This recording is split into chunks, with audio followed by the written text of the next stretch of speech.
For all the white people who did not like Kendrick Lamar's Super Bowl performance, this video is for you. Come in close.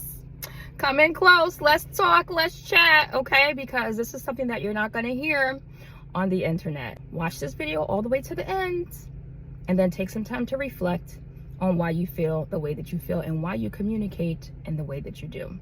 Here's the deal. You don't have to like Kendrick Lamar's performance at the Super Bowl. You can like and dislike whatever you choose. However, the way you communicate and the way you express your dislike is very important and is very telling, okay? The way some of you are expressing yourselves and communicating about why and how you disliked his performance, this is what it's giving. Imagine the performer for the Super Bowl was Lady Gaga, right? And let's say Lady Gaga decided that she was going to use this opportunity to spread a very empowering message specifically geared towards women. Something that women would see and they would say, yes, I understand, I get it, I hear you, I feel you, that message was for us, I love it. And then you have men saying, that was trash, that was horrible, boring, who chose her? Why did she get to perform there? What is going on? Nobody understands this. This is crap. What kind of, right? That's the response that men give. The message wasn't for men.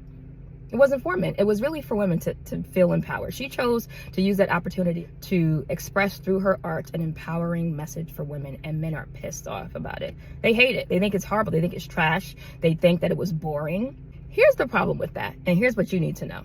Number one, know your position in this social hierarchy that we live in, okay? And it's really a racial hierarchy that we live in. Know what position you're playing, because the way you communicate as a white person about your dislike for a black person or for a representation of black culture says a lot more about you than you realize, because you have been brought up in a society that was founded and operates based on a racial hierarchy, based on anti-black racism, based on the lie of white supremacy culture.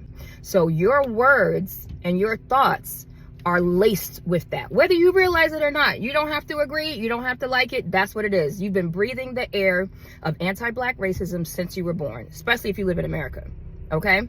So your thoughts that you think are just objective, and I'm just giving my opinion, I mean, I'm just saying it was boring. I've watched so many Super Bowls and I thought the performance was boring. You don't understand, because the message wasn't for you.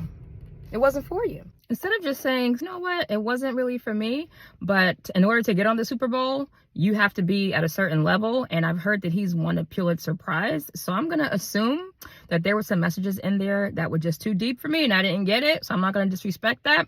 It just wasn't for me. No, you don't say that. You come with this, what was that? Oh, it was horrible. I mean, it's just boring. It's like, I couldn't even watch it. I turned it off. I turned off the TV. I muted it. I was talking to my family. I was talking to my friends. None of us understood what it was. It was just trash. So just because you don't understand something doesn't make it not valid and not valuable and not important. Just because you don't understand something doesn't mean that you get to disrespect it. Disrespect the artist, disrespect the art, disrespect the culture.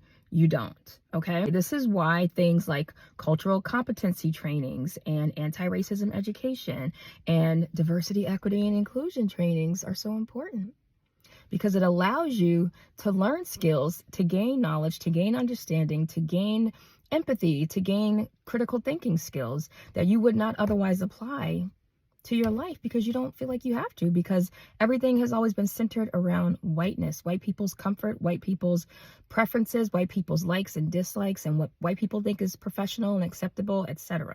So when something doesn't speak your language or center you, it's a turnoff, because it's like, this has no value, this is useless, this is boring, this is stupid. Why is this person here if they're not speaking to me in a language that I understand? Art is meant to be disruptive. And everything is not for you, and everything is not about you, and that's okay. But just watch how you talk about black people and black culture, especially when you don't like someone or something, because it says a lot more about you than it does about them.